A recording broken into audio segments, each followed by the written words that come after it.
오늘 우리에게 주시는 하나님의 말씀은 욥기 12장 말씀입니다.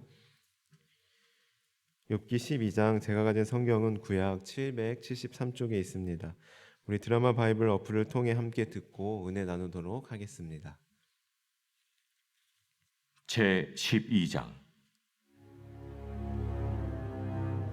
욥이 대답하여 이르되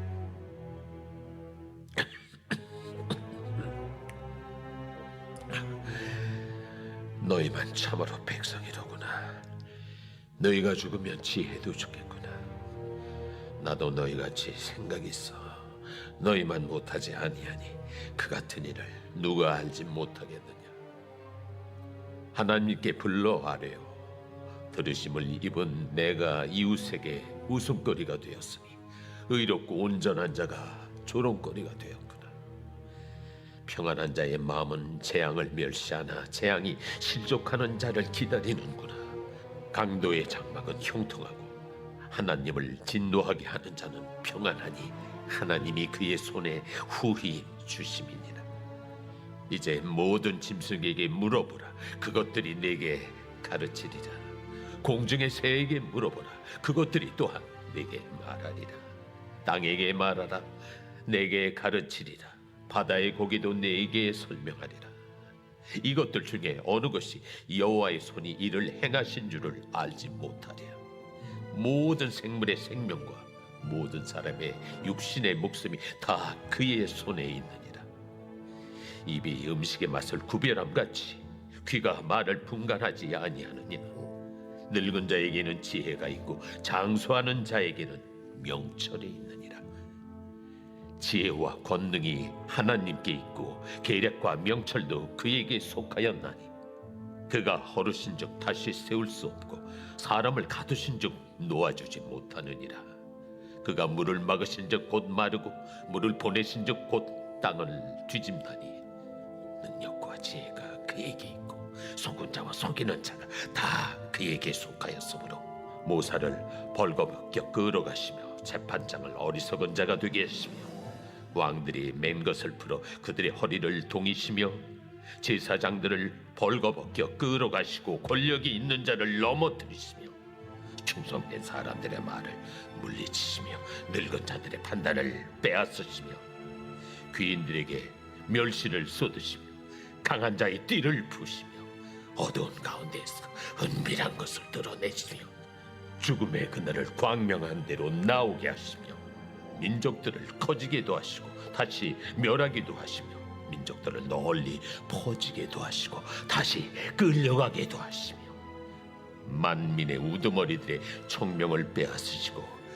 그들을 길없는 거친 들에서 방황하게 하시며 빛없이 캄캄한 데를 더듬게 하시며 취한 사람같이 비틀거리게 하시느니라. 아멘. 오늘 말씀은 욥의 친구인 소발의 첫 번째 말에 대한 욥의 대답이 이어지고 있는데요. 요즘 계속 욥기서를 보시면 아시겠지만 욥기서는 전체적으로 욥의 친구들이 욥을 위로한답시고 욥의 상황을 전혀 고려하지 않은 채 말하고 있고, 이에 대해 욥이 항변하는 내용이 계속 반복되고 있음을 우리는 보게 됩니다. 그래서 우리는 이 욥기서를 계속 살펴볼수록 욥의 입장을 전혀 고려하지 않고 공감하지 않은 채 누구나 할 수 있는 말을 하는 친구들이 야속하게만 느껴지는데요. 욥기서를 묵상하면서 문득 그런 생각이 들었습니다. 과연 욥과 친구들은 몇 년지기 친구일까? 욥과 친구들은 얼마나 친한 사이였을까? 평소에 얼마나 깊은 우정을 나누고 있었을까 하는 생각을 하게 되었습니다. 그래서 여러 가지 자료들을 찾아보았는데요. 아쉽게도 성경에는 욥과 친구들이 몇 년지기였고 이들이 어떻게 친구가 되었는지에 대해서는 기록되어 있지 않기 때문에 그 해답은 찾을 수 없었습니다. 그러나 말씀을 다시금 자세히 읽어가는 과정 가운데 이들의 우정이 제가 생각한 것보다는 그래도 꽤 깊고 친밀한 사이였구나 라는 생각을 하게 되었습니다. 욥기 2장 11절에 보시면 이렇게 말씀합니다. 그때 욥의 친구 세 사람이 이 모든 재앙이 그에게 내렸다 함을 듣고 각각 자기 지역에서부터 이르렀으니 곧 대만 사람 엘리바스와 수아 사람 빌닷과 나아마 사람 소발이라. 그들이 욥을 위문하고 위로하려 하여 서로 약속하고 오더니. 즉 이들은 각각 다른 지역에 흩어져 사는 친구들이었는데 욥이 힘들어하고 있다는 소식을 듣고 서로 약속하여 욥을 위로하기 위해 모인 겁니다.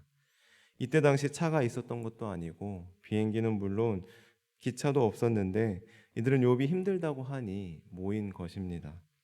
이 정도만 봐도 그래도 어느 정도 친한 사이였구나라고 느낄 수 있게 되었는데요. 다음 12절에서는 또 이렇게 말씀합니다. 눈을 들어 멀리 보매 그가 욥인 줄 알기 어렵게 되었으므로 그들이 일제히 소리를 질러 울며 각각 자기의 겉옷을 찢고 하늘을 향하여 티끌을 날려 자기 머리에 뿌리고. 욥을 찾아갔는데 욥의 모습을 보니 너무 안타까운 겁니다. 너무 불쌍한 겁니다. 그래서 친구들이 어떻게 하였습니까? 소리를 내어 울었습니다. 자기의 겉옷을 찢었습니다. 지난번 말씀드렸듯이 성경에서 겉옷을 찢는다는 표현은 그만큼 안타깝고 답답하고 간절할 때 나오는 행동입니다. 즉 이 세 친구들은 욥을 보며 소리를 내어 울어줄 정도로 자기의 겉옷을 찢을 정도로 안타까워했고 함께 슬퍼했습니다. 아예 공감을 못한 게 아닙니다. 친구들이 나쁜 게 아닙니다. 더군다나 다음 13절, 2장 13절을 보면 또 알 수 있는데요. 제가 2장 13절을 읽어드리겠습니다. 밤낮 7일 동안 그와 함께 땅에 앉았으나 욥의 고통이 심함을 보므로 그에게 한마디도 말하는 자가 없었더라. 어떻게 했습니까? 무려 일주일 동안이나 같이 있어줬습니다. 욥의 고통이 너무 심하다는 것을 보고 알고 처음부터 섣불리 말하거나 훈수두지 않았습니다. 일주일 동안 그저 말없이 묵묵히 욥과 함께 같이 있어준 고마운 친구들입니다. 생각해 보십시오. 내가 힘들 때 그 소식을 듣고 해외에서 멀리서 나를 위로하기 위해 바로 달려와 주는 친구들이 여러분에게는 있습니까? 나의 고통을 보고 진심으로 대성통곡하며 가슴을 찢는 심정으로 울어주는 친구들이 있습니까? 내가 힘들다고 내 곁에서 일주일 동안이나 묵묵히 있어주는 그런 친구들이 있습니까? 이런 친구들 정말 만나기 힘듭니다. 그런데 욥에게는 그런 친구들이 있었습니다. 그래서 우리는 욥에게 함부로 말해서도 안 되지만 욥의 친구들을 함부로 평가해서도 안 됩니다. 이 친구들 입장에서 보면 일주일 동안 아무 말이 없으니 무슨 말이라도 해서 욥을 위로해주고 싶었을 것입니다. 물론 욥의 입장에서 위로해주지 못하고 공감해주지 못하는 친구들이 잘못하긴 했습니다만 또 그렇다고 말씀을 보시면 욥도 호락호락하지 않습니다. 친구들의 말에 일일이 다 항변하고 있고 또한 그 항변하는 말이 친구들을 비꼬고 있는 말투입니다. 오늘 말씀을 보십시오. 2절을 보면 욥이 이렇게 친구들에게 말합니다. 너희만 참으로 백성이로구나. 너희가 죽으면 지혜도 죽겠구나. 이게 무슨 말입니까? 그래, 너네 잘났어. 너네 말이 다 100% 오라. 너네만 지혜로운 사람이야. 하면서 친구들을 비꼬고 있는 겁니다. 계속해서 3절부터 쭉 보시면 여러분이 이해하기 쉽게 제가 표준 세번역을 바탕으로 하여 대화 말투로 그대로 쭉 읽어드리겠습니다. 잘 들어보시기 바랍니다. 나도 너희만큼은 알고 있어. 내가 너희보다 못할 것이 뭐가 있는데 너희가 하는 말은 누구나 다 할 수 있어. 한때는 내 기도에 하나님께서 응답하셨었는데 지금은 의롭고 흠없는 내가 친구들의 웃음거리가 되고 조롱을 받고 있네. 고통을 당해보지도 않은 너희가 불행한 내 처지를 비웃고 있네.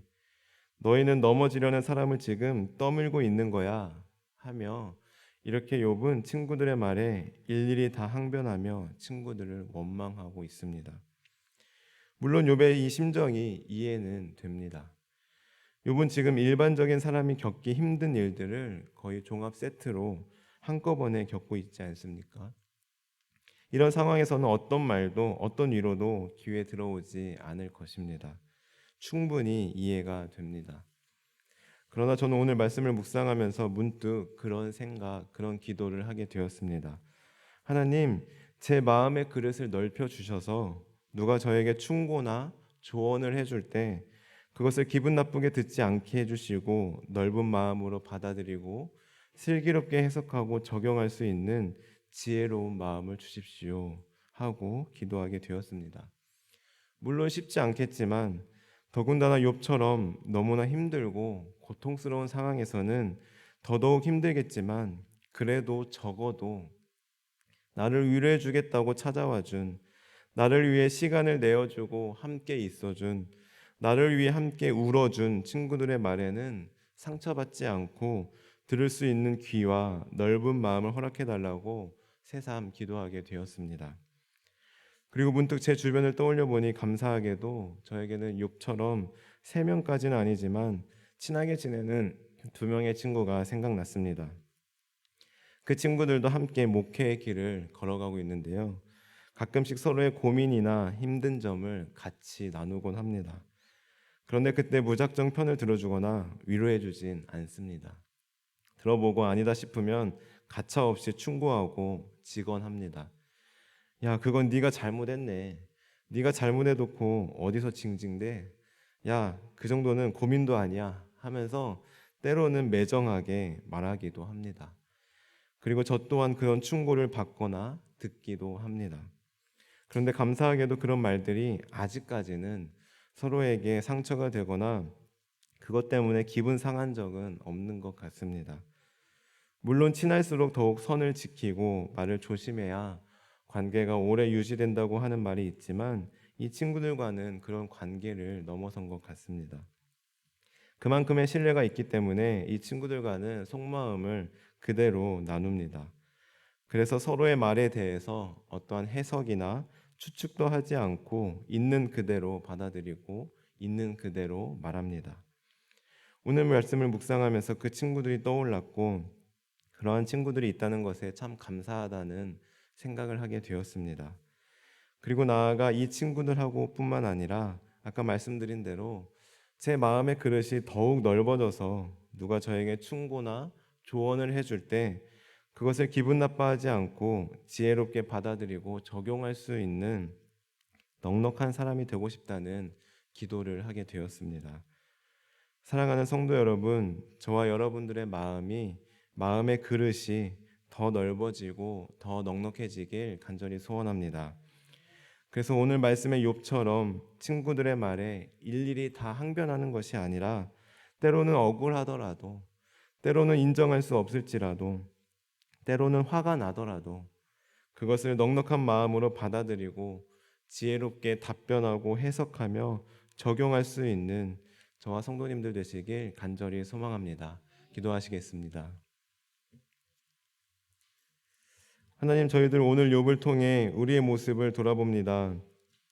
하나님, 저희들의 마음의 그릇을 더욱 넓혀 주셔서 사람의 말에 쉽게 상처받지 않게 하시고 넉넉한 마음으로 받고 품을 수 있는 지혜를 우리에게 허락하여 주옵소서. 그래서 우리의 주변의 인간관계가 더욱더 깊어지게 하시고 주님 안에서 행복하고 신뢰가 되는 관계들 맺어가게 하옵소서. 감사드리며 예수님의 이름으로 기도드립니다. 아멘.